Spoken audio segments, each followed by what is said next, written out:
This is the Marvel Legends series supervillains from the Xemnu Build-A-Figure wave, Lady Deathstrike. I picked up this figure from a local Toys R Us for a whopping $26. Okay, I just wanted to find out what the hype was all about with this figure. Wasn't really that interested in it, but it is a villain from the X-Men universe, so might as well find out, right? Let's get her out of packaging. Okay, and she comes with the biggest piece of Xemnu, which is the body. So I'll get that. And this is it. No accessories, no nothing. Just the basic figure, no interchangeable hands or head. You know what? I wish they could have put an interchangeable head with the mouth open, or like a sneer, or like attack mode with the white out eyes or something like that.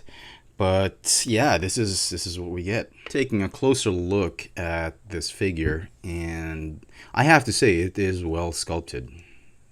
The details, the comic book accuracy, Hasbro nailed it with this figure. The only way I thought they could have improved the details of her costume was actually to make these soft goods, but as it is, the molded wardrobe that she has on, the vest, the leg armor, as it were, it's so downright accurate to how she looked like in the comic book. This is by far the most accurate and the best Lady Deathstrike figure we've ever had. We had the 5 inches, we had the Toy Biz Build-A-Figures with the Apocalypse wave. I think that wave, that was a pretty good figure. That had long arms and really long claws, but this one, despite not having so much flair, I think it's pretty good. It's a pretty well made figure. Neck is on a ball joint, that is on a hinge. The torso is on a ball joint. Shoulders can go in and out, forward and backward. No butterfly joints. Very surprising. Elbows up and down, hinge, swivel, bicep swivel, elbow swivel. Wrists can go in and out and swivel. This one, it goes up and down as though is she like carrying a pistol? Oh, when she's drinking some vodka, or when she's drinking some scotch, like sake, drinking sake. That's what this wrist action is for. Okay, the hips are on a ball joint, thigh swivel, double jointed knees, all hinge ankles with a rocker pivot. And for some size comparisons, here is Lady Deathstrike Yuriko with some Marvel Legends figures from the X-Men that I still have in my collection. We have the brown and yellow suited Wolverine. We've got Rogue, the new one, and we've got one of the Stepford Cuckoos. And boy, she's short. I honestly cannot believe how short this figure is.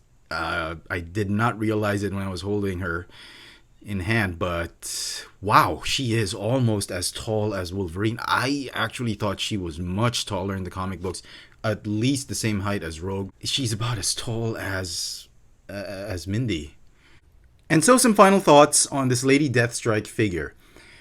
It's a pretty good figure. I have to admit, it is the best version of this figure, this character we've ever gotten, and I think Hasbro nailed it in terms of accuracy.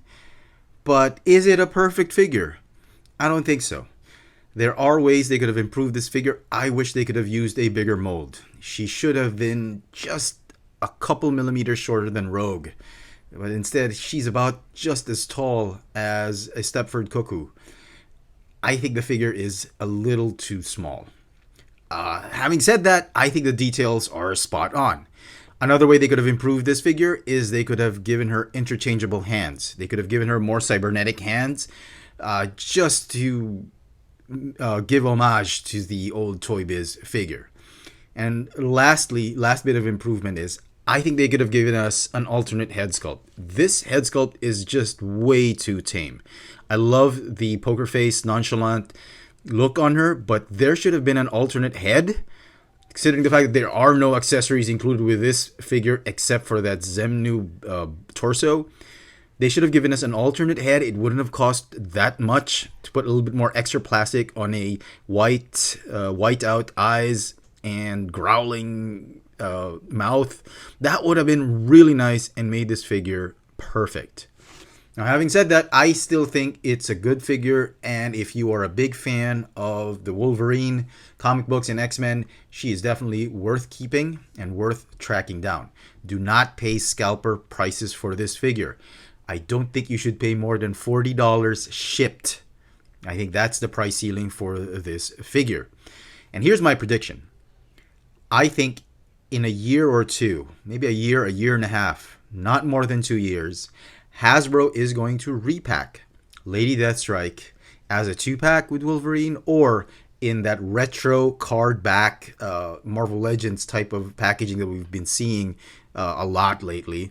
They will repack her with interchangeable hands and with a new head sculpt. That is my prediction, and I think it's going to come true.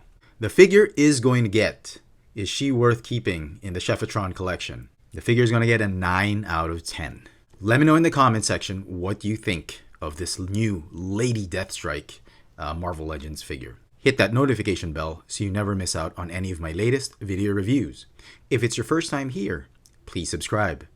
Thanks for watching.